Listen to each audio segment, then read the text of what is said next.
রহমান, আসসালামু আলাইকুম। আমি ফটিকছড়ি কন্যাশ্রী সরকারি মডেল উচ্চ বিদ্যালয়ে দশম শ্রেণী মোহাম্মদ আল মাহবুব সাদাব।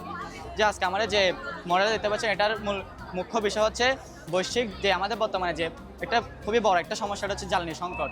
আপনারা হয়তো আসার সময় দেখতে পাচ্ছেন পেট্রোল পাম্পে বিভিন্ন মোটরসাইকেলের লাইন, যেমন ট্রাকের ডিজেলের লাইন। তো এটার জন্য এইসব সমস্যা নিরসনের জন্য আমরা আমাদের এই মডেলটা নিয়ে আসছি। এটা হচ্ছে মূলত বৈশ্বিক জ্বালানি সংকট নিরসনে, বর্জ্য ব্যবস্থাপনায়, জ্বালানি উৎপাদন এবং এটার জন্য একটি স্মার্ট ইনফ্রাস্ট্রাকচার। তো আমরা দেখতে পাচ্ছি আমাদের যে লোকালয় এবং শিল্প কারখানার মধ্যে যে বর্জ্যগুলো উৎপাদিত হচ্ছে, সেই বর্জ্যগুলোকে আমরা যে ডাস্টবিন রয়েছে ডাস্টবিন দেবো। এটা কোনো নর্মাল ডাস্টবিন না, এটা হচ্ছে একটা আধুনিক ডাস্টবিন বা স্মার্ট ডাস্টবিন। এবং আমরা যখন অটোমেটিক মনে নেবো যে অটোমেটিক খুলে দিবে। তো যেহেতু এখানে যে এটা অটোমেটিক খুলে দেবে, অটোমেটিক বন্ধ হয়ে যাবে। মানে এই ডাস্টবিনটার মধ্যে আমরা আরও একটি সেন্সর ব্যবহার করেছি। এই সেন্সরটা হচ্ছে আমাদের যে পরিবেশের যে বর্জ্যগুলো, মূলত দুই ধরনের বর্জ্য, পচনশীল বর্জ্য এবং অপচনশীল বর্জ্য। যে পচনশীল বর্জ্যগুলো রয়েছে এগুলো তো আমাদের পরিবেশের সাথে মিশে যায়, বিভিন্ন বিক্রিয়া করা অথবা সার হিসেবে থাকে। কিন্তু যে অপচনশীল দ্রব্যগুলো রয়েছে এগুলো পরিবেশের ক্ষতি করে। যে অপচনশীল দ্রব্যগুলোতে আমরা চুল্লিতে নিয়ে যাব। চুল্লিতে সেই অপচনশীল বর্জ্যগুলোকে আমরা পুড়িয়ে যে তাপশক্তি উৎপাদন হবে, সেই তাপশক্তিগুলোকে আমরা সোলার প্যানেলের মাধ্যমে বিদ্যুৎ শক্তি রূপান্তর করবো এবং এখানে রিজার্ভে রাখবো।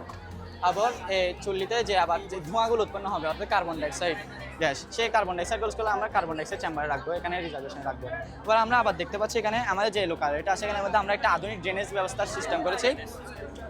এই ড্রেনেজ সিস্টেমে যে পানিগুলো রয়েছে, আমরা যে পানিগুলোকে রিজার্ভেশনে রাখবো। এই রিজার্ভেশন থেকে আমরা আবার এই চেম্বারে আনবো। সে এখান থেকে হাইড্রোলাইসিস বা ইলেকট্রোলাইসিস মাধ্যমে এখানে হাইড্রোজেন এবং অক্সিজেন গ্যাস উৎপন্ন হবে। অক্সিজেন গ্যাসগুলোকে আমরা পিউরিফাই করে সিলিন্ডারের মধ্যে সংগ্রহ করে সরাসরি হাসপাতালে সরবরাহ করব। আর যে হাইড্রোজেন গ্যাসগুলো রয়েছে, সেই হাইড্রোজেন গ্যাস এখানে আমার যে কার্বন ডাইঅক্সাইড চেম্বারে সংগৃহীত কার্বন ডাইঅক্সাইড গ্যাস যেগুলো রয়েছে, সেই হাইড্রোজেন গ্যাস এবং কার্বন ডাইঅক্সাইড গ্যাসগুলো কম্পাউন্ডারের মধ্যে আসে, বিক্রিয়া করে মিথেন গ্যাস উৎপন্ন করে। বিক্রিয়াটা হয়তো এখানে দেওয়া আছে, দেখতে পাচ্ছেন। এই যে মিথেন গ্যাস উৎপন্ন, এটা মূলত একটা পেট্রোলিয়াম। সেই পেট্রোলিয়ামটা আমরা এখানে পেট্রোল পাম্পে সরবরাহ করবো। আমরা আবার আরও এখানে দেখতে পাবো আমরা যে ইন্ডাস্ট্রির মধ্যে বিভিন্ন শব্দ উৎপন্ন হয়, তীব্র মাত্রা শব্দ, যে শব্দের কম্পন মাত্রা রয়েছে, সেই শব্দের কম্পন মাত্রাকে আমরা কাজে লাগিয়ে একটা শব্দ শক্তি থেকে বিদ্যুৎ শক্তির একটা কনজিউমার বার করেছি। সেই শব্দ শক্তিগুলোকে সাউন্ড রিসিভারটা গ্রহণ করে তা থেকে বিদ্যুৎ উৎপাদন করবে। ওকে।